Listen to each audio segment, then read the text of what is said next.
I broke down, and Dave never looked back and left me behind. I'm sure many of you have seen videos of how bad traffic and mopeds are in Asia. But have you ever wondered what it would be like to ride a motorcycle in this chaos? Or do you even know if you have the skill level to get through that traffic in one piece? Well, not me. I know I would get so frustrated that I would probably ram into somebody.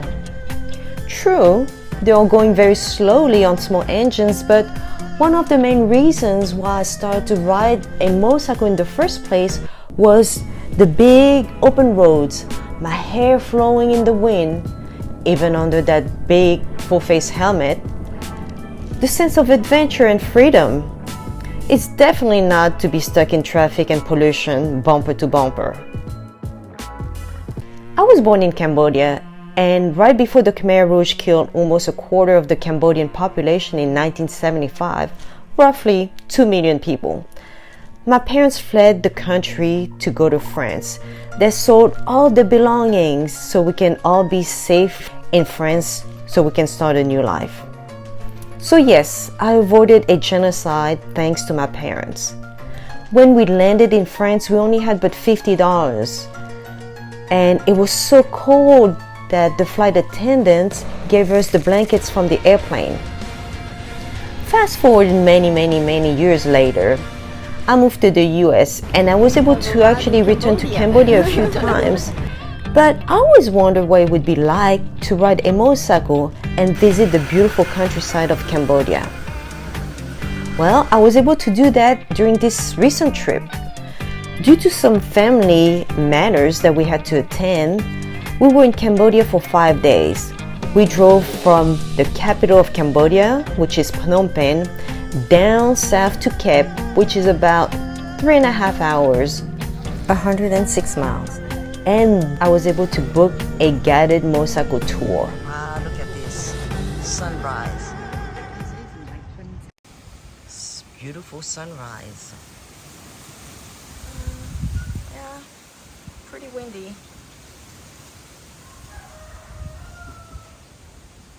So guys, it's 6 a.m. and I look like crap. I just woke up, but I am definitely excited about today just because I was able to call yesterday and book motorcycle tour for today. I'm sorry, I'm tired, but also very excited.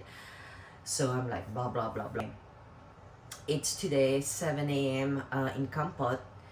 It's gonna be a 3-hour tour from what I understand, and I'm super thankful for this just because I didn't expect to be able to do a motorcycle tour during this trip to Cambodia, but my family allowed me to have some alone time and be able to do what I enjoy the most, which is riding. It's gonna be a first for me riding in Cambodia, and so that's what I'm looking forward to it. So I'll let you guys know how it is. And by the way, it's super windy outside. I'm hoping it's gonna calm down.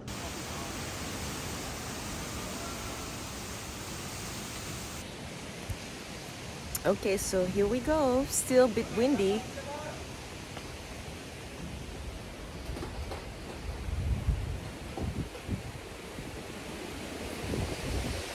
But off we go.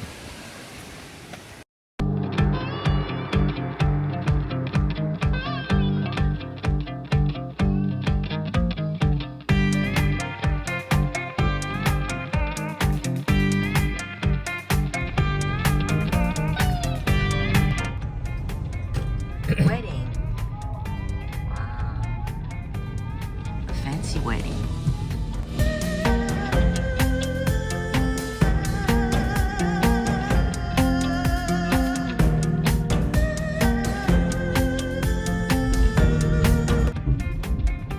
Oh, it looks like a tiny little bitty kid in the back.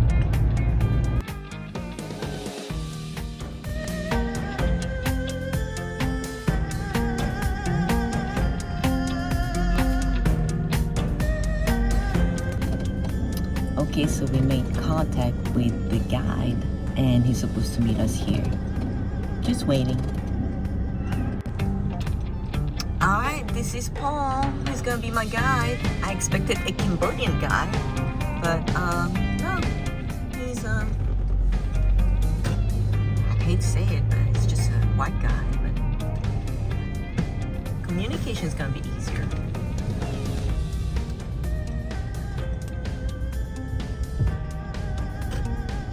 Great, some nice gravel to start with.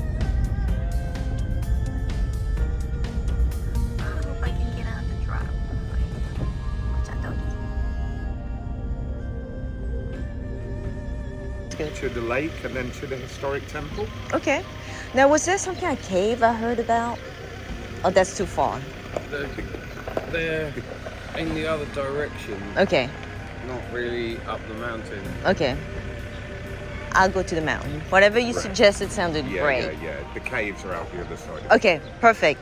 Yeah, because my family, they're like, you got 3 hours, then we leave you. So, now, no rush, seriously.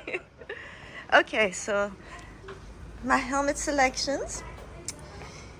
Let me see. I don't know.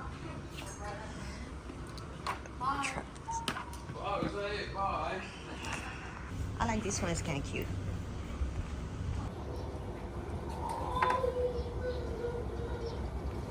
Whereabouts are you from? Atlanta, Georgia. Atlanta, Georgia. Yes. What about you? England. England. Did I meet you yesterday? England. England. Maybe not. Hello. Hello. Okay. This is super loose.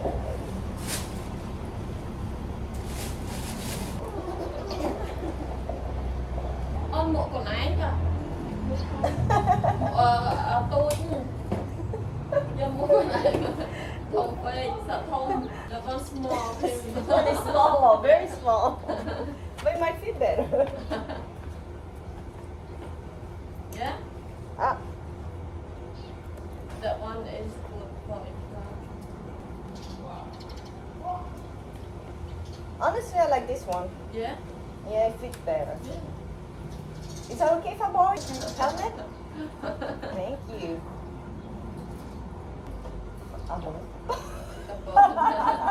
For real? So I can't hook it? Wait, I need to fasten it. You try this one. Oh, you fixed it. Yay, thank you.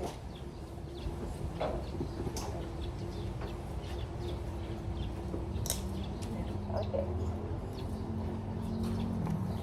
Good. So are these clutch or just like scooters? No, these are fully automatic. Okay.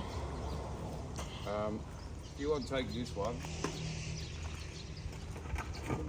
Okay. So are any of these any good as well? Can I use any of these with the clutch? You want a clutch motorbike? Yeah, I'm used to clutch. I'm not used to 223. Okay. You'll have a tired left hand by the end of today then. Yeah, I'm used It's to very it. bendy, a lot of gear changes. So we're trying to figure out which bike I want.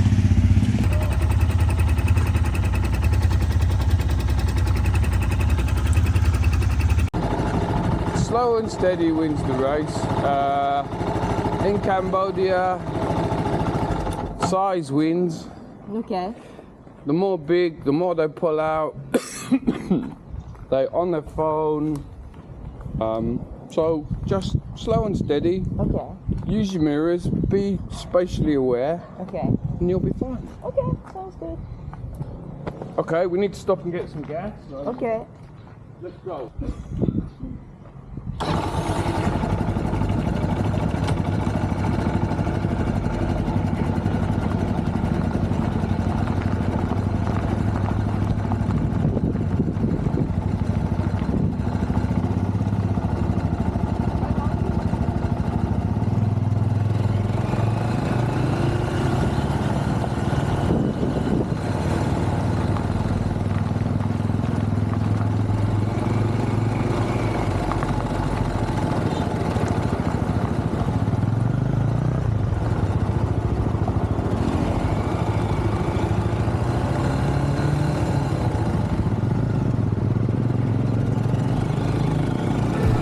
As soon as we took off, I could feel my heart beat with excitement. Even though it was already 85 degrees at 9 a.m., I could feel the warm wind blowing through my hair, and the sense of freedom and adventures were back. As we were riding to go to get some gas to enter Bokor National Park, I was happy I wasn't riding in a big city where traffic could be awful. There were a few unusual things such as animals in the middle of the road, multiple passengers on one bike,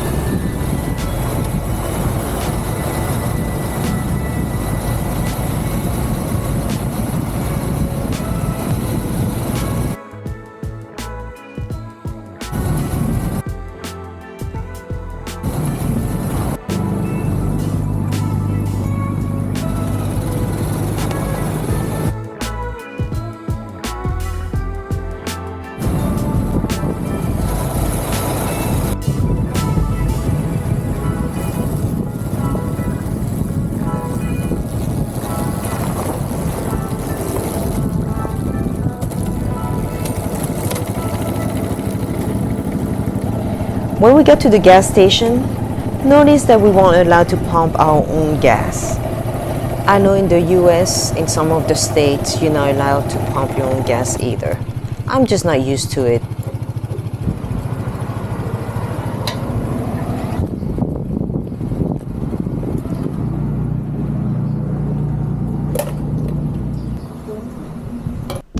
And what was nice was that we were given some water, knowing that it's usually pretty hot even in the middle of December. It was going to be over 95 degrees.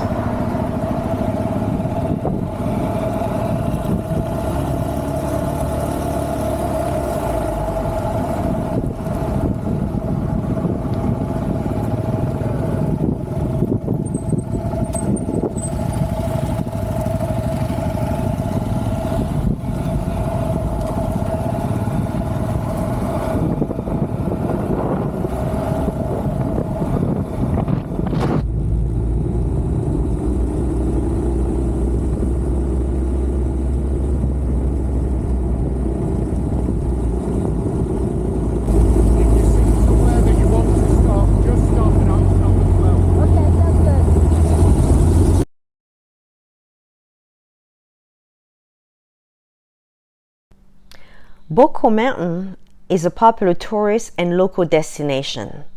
It is part of the Elephant Mountain Range, and it is home to the national park, but also a new Bokor City, which is a city development in the middle of the national park. The park is a delight for nature lovers like myself. It is home to many plant species, but also animals like elephants, monkey, and tigers. And it offers a stunning views from the summit of the mountain.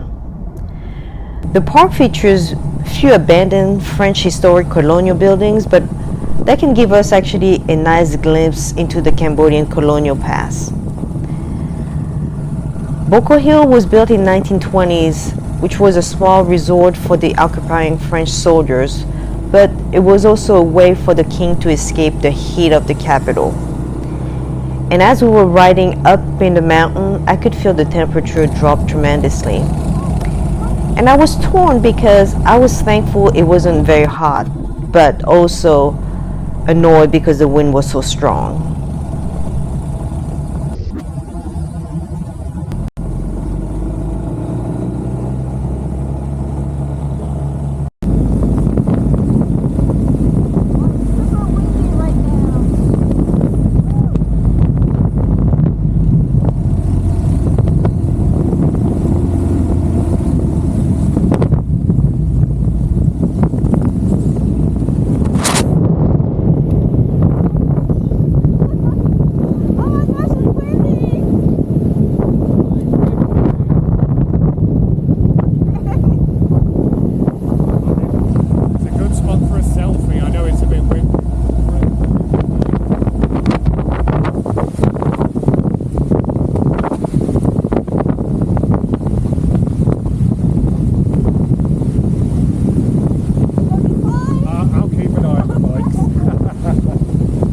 Spot for a boat. We stopped here for some nice selfies, but we could also see Vietnam from where we were standing.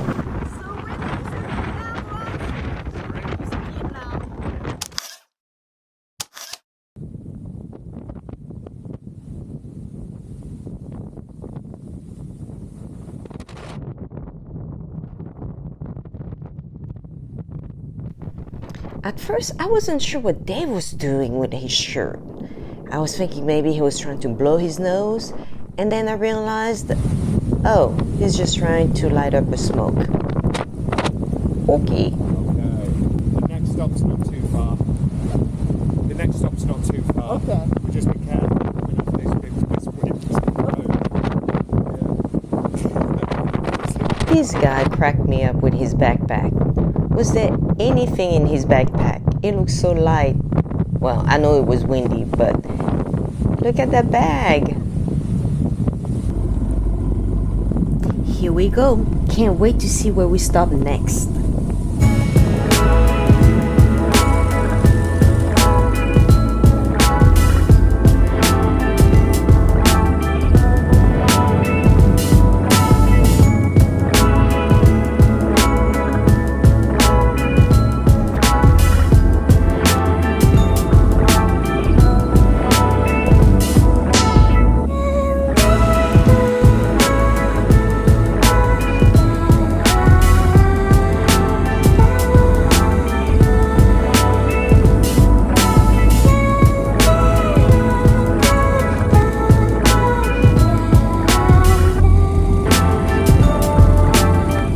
As we were riding up the mountain through several hairpin turns, I suddenly saw a big statue peek through each turn. This 95 feet tall monument, located over 3,000 feet in elevation, is Lokia Mao. She's a goddess made to protect the mountain, peace and happiness, and she overlooks this beautiful sea coast.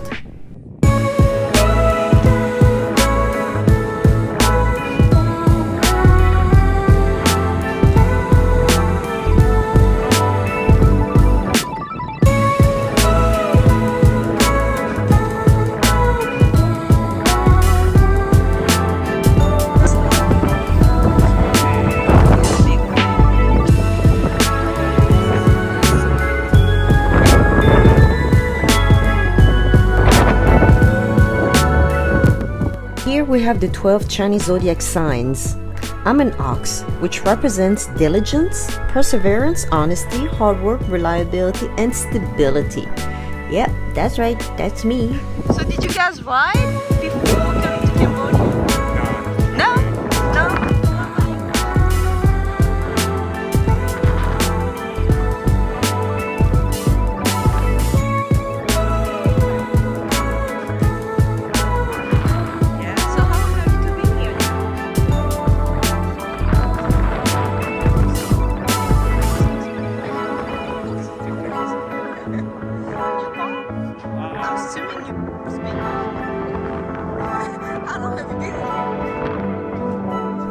It's funny sometimes how business and friendships start. For instance, Paul met Dave at a bar. He had just started his business and was looking for a tour guide. And it just happened that Dave was looking for a job, so everything worked out.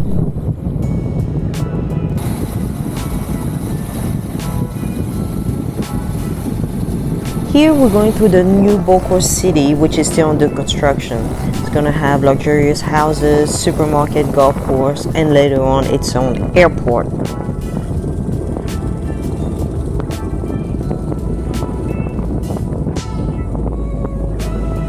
Bokor Palace. It was built in the 1920s and underwent so many different renovations over the years. Up until now, when we drove by, it looked very much abandoned, and the guide asked me if I wanted to take a tour, but I wasn't really interested just because it didn't look like much, just like another abandoned French colonial building, just like the other ones around. But then later on, I looked it up online, and the rooms were going for $400 to $600 a night, which made me wonder why the hotel looked so abandoned when they were still taking reservations online.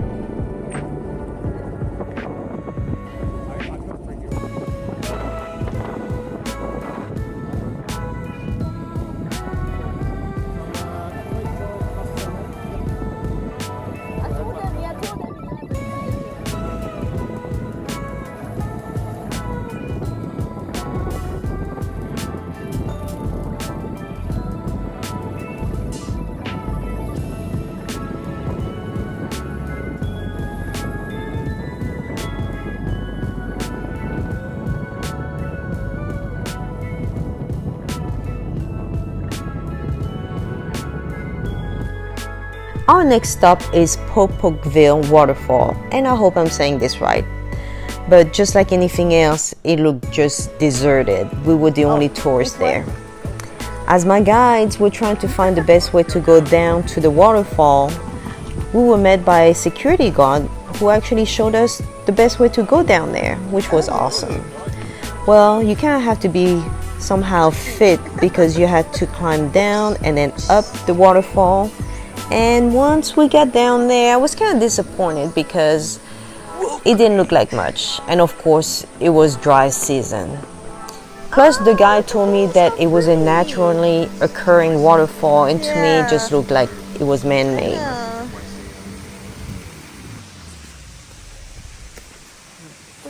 Well, which way are we supposed to go this way? I always take the least travel path for some reason. Hello? Got me? Thank you.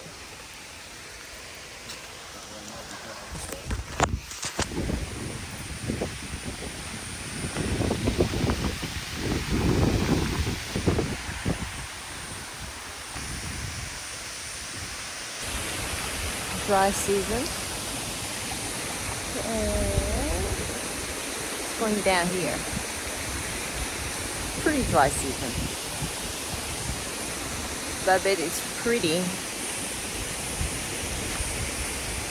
when there's a lot more water.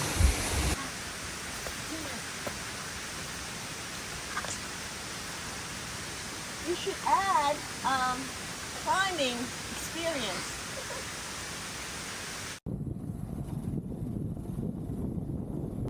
Finally, our last stop was Wat Sempao Pram, which means Temple of the Five Boats. It is a monastery on the very top of Bokor Mountain, established by the king back in the 20s. It has the highest Buddha pagoda in Cambodia, and the view was just amazing.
Sorry about that. No, that's okay. There used to be a road here, but where it's gone, I really... We were encountering so many detours and couldn't find the lake. I just thought we should just go back because I was going to be 30 minutes late meeting my family. And as we were trying to hurry back down, the worst happened. I broke down, and Dave never looked back and left me behind. And to make things worse, Paul rode right by me and never looked back. Gosh, I felt so invisible.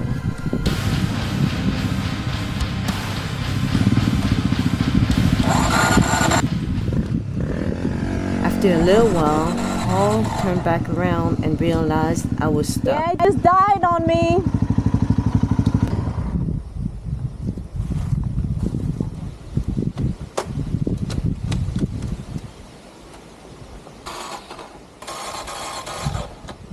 Don't sound very good. Yeah, I just heard a little clunk and then it just died. Smells oily.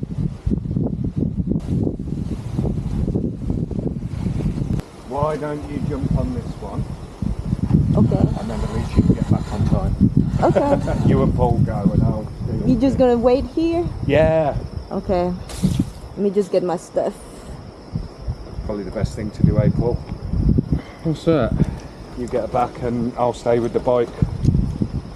It smells very oily. Yeah, we'll give it 10. Enjoy the rest of your Okay, holiday. sorry about that. I hope you've had a good day today. Okay. Thanks.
Basically, anybody can drive a 125, provided they're over 14. Okay, 14. Yeah. So yeah, don't drive with your headlight on. Only government vehicles are allowed to do that. Okay. So to get a motorcycle license, you have to ride something bigger, like in. To buy some, you need international license from your country, and then you have to do an exam in Phnom Penh. Okay. But it's only really in Phnom Penh and Siem Reap and Sihanoukville that the police are interested. Most of the time, they just, as long as it's not an accident, Yeah. they're quite happy to just let things go and, Okay. ride safely. Yeah. And so typically you have to have a motorcycle helmet. Yeah. But we see a lot of people who do not wear any. Yeah. But that's okay. Well, it's not, the law says you need a helmet. Okay. So like if we were tourists, this is what we would need to do. When we come to Cambodia, we would have to convert our motorcycle license into an international license, correct? Yeah. And then that's for like bigger motorcycles, like in the 250, anything above 250. And then we're able to ride, but all we need is basically a helmet. Yep. And then we don't, no headlights and nothing needed. You're not allowed to use your headlights during the day. Right.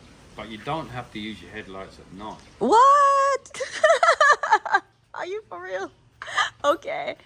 We've even got another law. If you hit a cow before 6 o'clock, you have to pay for the cow. If you hit a cow after 6 o'clock, you have to pay for the cow, but you get the meat. You're just playing with me right now. I'm not. It's true. This is Paul, the owner of Before- the motorcycle guiding Before tour. 6 o'clock, you should be able to see the cow. After 6 o'clock, the farmer should take better care of it. Oh, so that's his fault. So you get to keep the meat. But you still have to pay for the cow. Oh, okay. And how much are we talking about for the I cow? haven't hit any cows. But you haven't heard stories about cows? No. Okay. Don't hit a cow. Okay. So I was just here and it was a fun tour. We saw a lot of different monuments and temples. So I really enjoyed it. Waterfall. I'm sorry? Waterfall. Yes, and a waterfall, almost dry, but it was a waterfall. We should add some climbing. Yeah, a little bit of rock climbing. A little bit of rock climbing. But it was a lot of fun. So we got to see monkeys. Monkeys. Are they monkeys? Yeah, they're macaques. Macaques. Okay. So that was fun. And yeah, so it was roughly a 3-hour plus tour. And so I enjoyed it.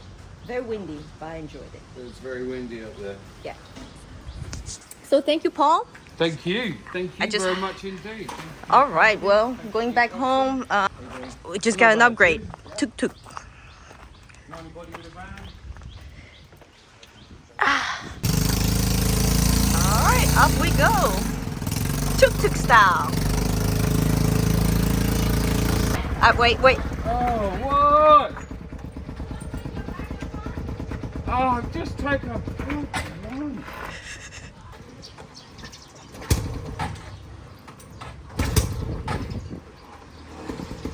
Thank you for letting me use your helmet.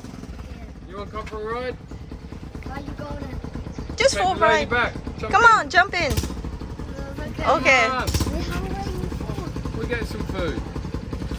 Okay, bye. Okay, bye-bye. Bye. Oh, tuk tuk experience.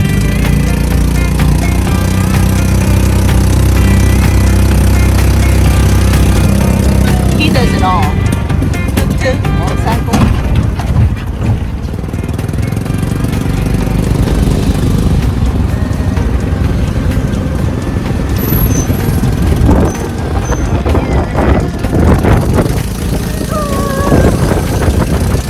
Oh my God.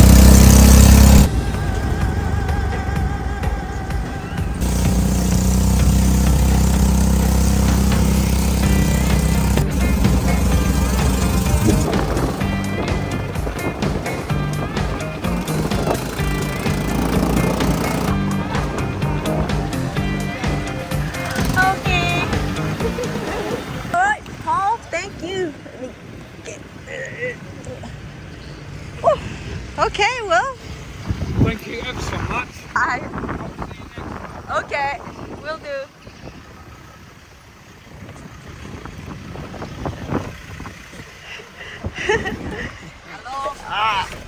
Parce que la moto elle s'est cassée. La moto elle s'est arrêtée au milieu de la montagne. And just like that, that was the end of another adventure and we had to go back home.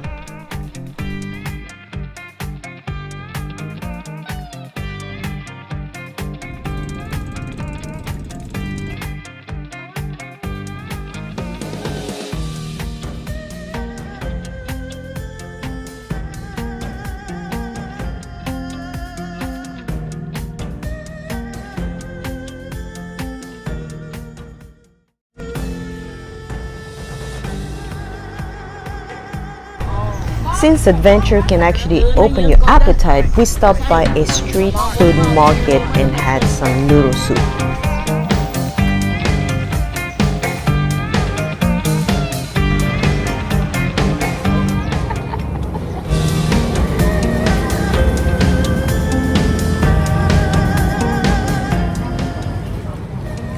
My next video is going to have more details about my 5 days in Cambodia.